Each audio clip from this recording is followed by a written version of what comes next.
Introduction. Look at each other and list 3 physical characteristics that make you different from each other. My eyes are black and hers are brown. I am taller and our nose shape and hair color are also different. Does your eye color or nose shape match with your parents?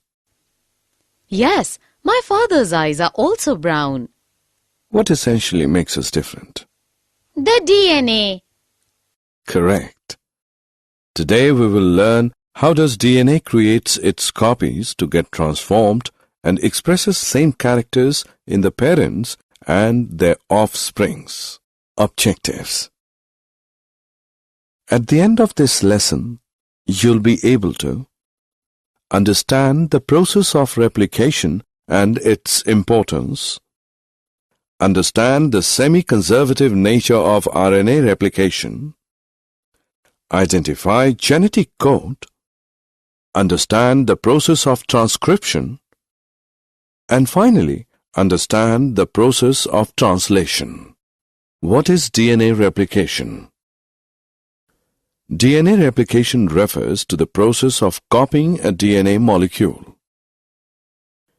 DNA replication should occur before cell division during the S phase of the cell cycle.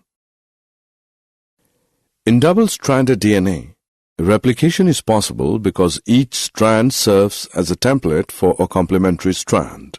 Messelson and Stoll experiment on semi-conservative DNA replication. Semi-conservative replication was experimentally confirmed by Matthew Messelson and Franklin Stoll in 1958. They grew E. coli in a medium containing 15 NH4Cl to label the basis of DNA and then transferred some of the cells to light nitrogen 14N so that the newly synthesized strands would be light. They isolated DNA from bacterial cells and centrifuged it to separate DNA. After one division in light nitrogen, DNA molecules are hybrid with intermediate density.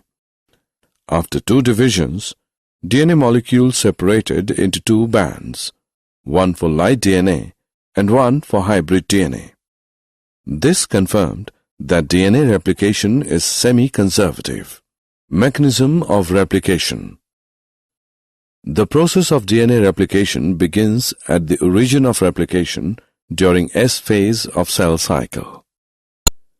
DNA strands unwind and unzips at the replication fork by enzyme helicases.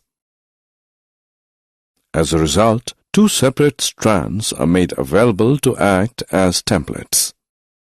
DNA polymerases uses a template to catalyze the polymerization of deoxynucleotide in 5' to 3' direction only.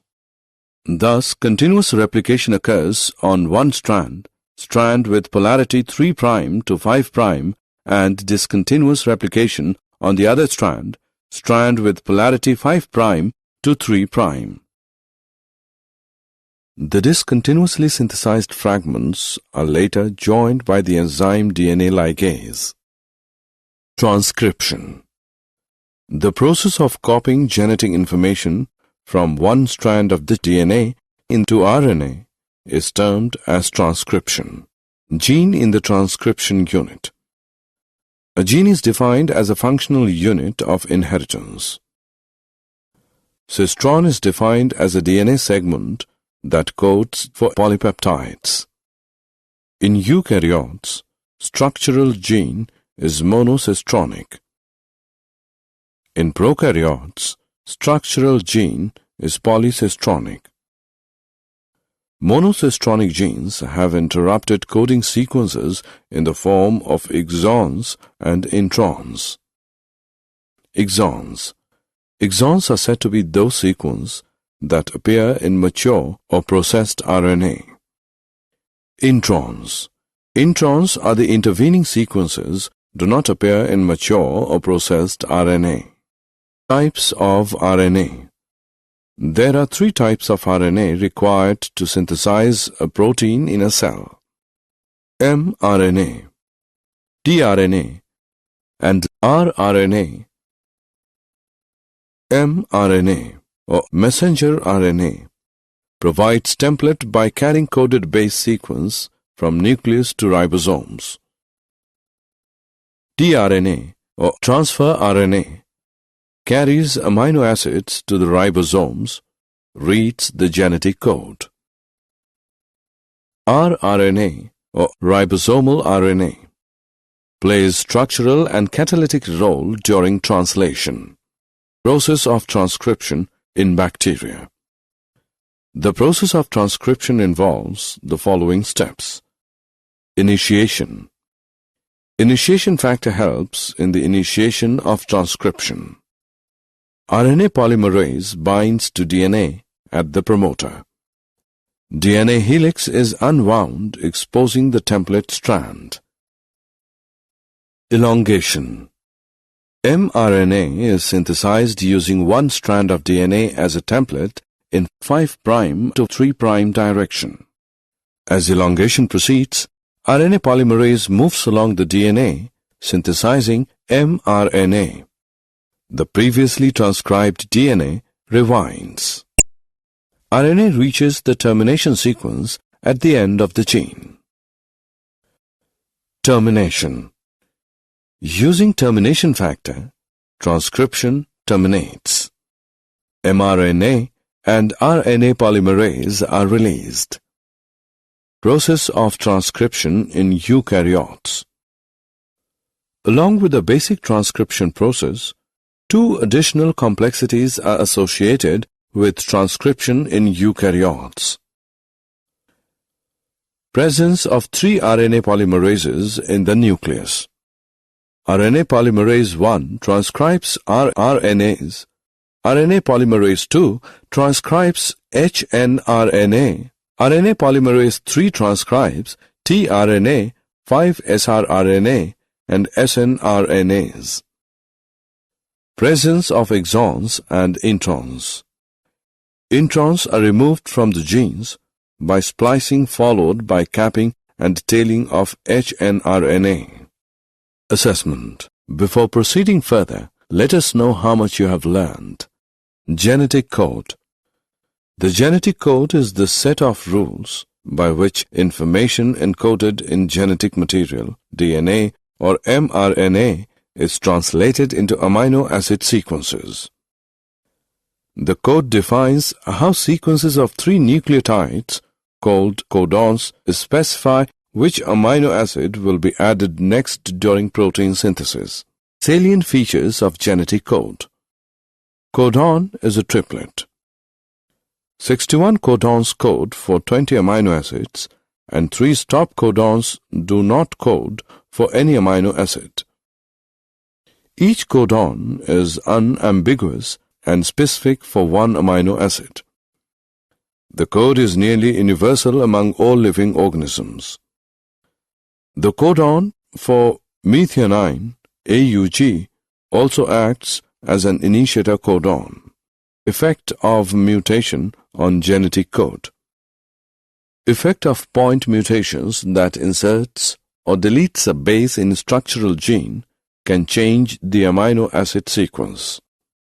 Example, in sickle cell anemia, a single base pair change in the beta hemoglobin chain results in change of amino acid sequence from glutamate to valine. tRNA. tRNA acts as an adapter molecule that reads the genetic code and simultaneously binds to specific amino acids.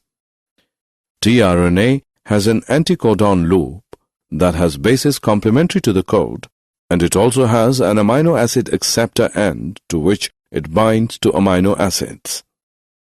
The secondary structure of tRNA looks like a clover leaf, while in actual structure, the tRNA is compact molecule which looks like inverted L.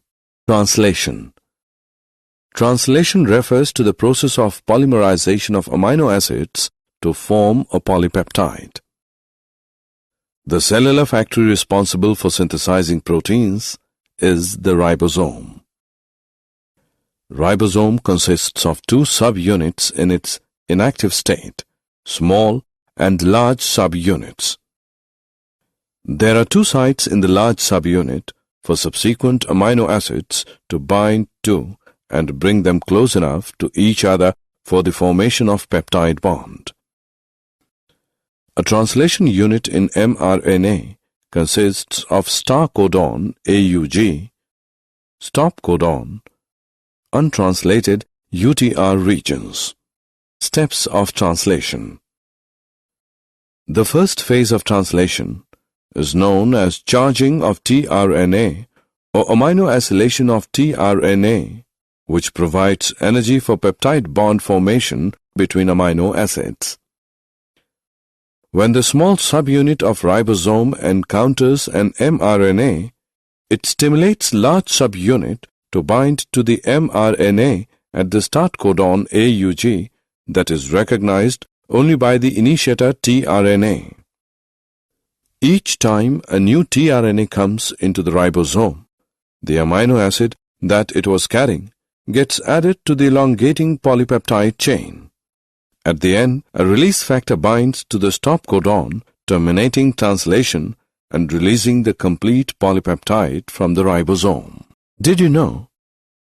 Molecular combing is a technique that allows the quantitative analysis of DNA replication. In this method, chromatin from a specific nucleus is differentially labeled at successive time points after the beginning of DNA synthesis. Genomic DNA is then extracted and combed on a glass surface, and direct measurements are made on the labeled DNA. Summary. Let us summarize what we have learned. The DNA replicates semi-conservatively. The process is guided by the complementary H bonding.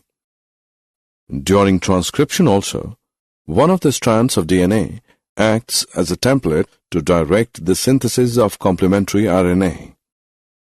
In eukaryotes, transcription is accompanied by splicing of introns. The messenger RNA contains the base sequences that are read in a combination of 3 to make triplet genetic code to code for an amino acid. The site of translation protein synthesis is ribosome, which bind to mRNA and provide platform for joining of amino acids.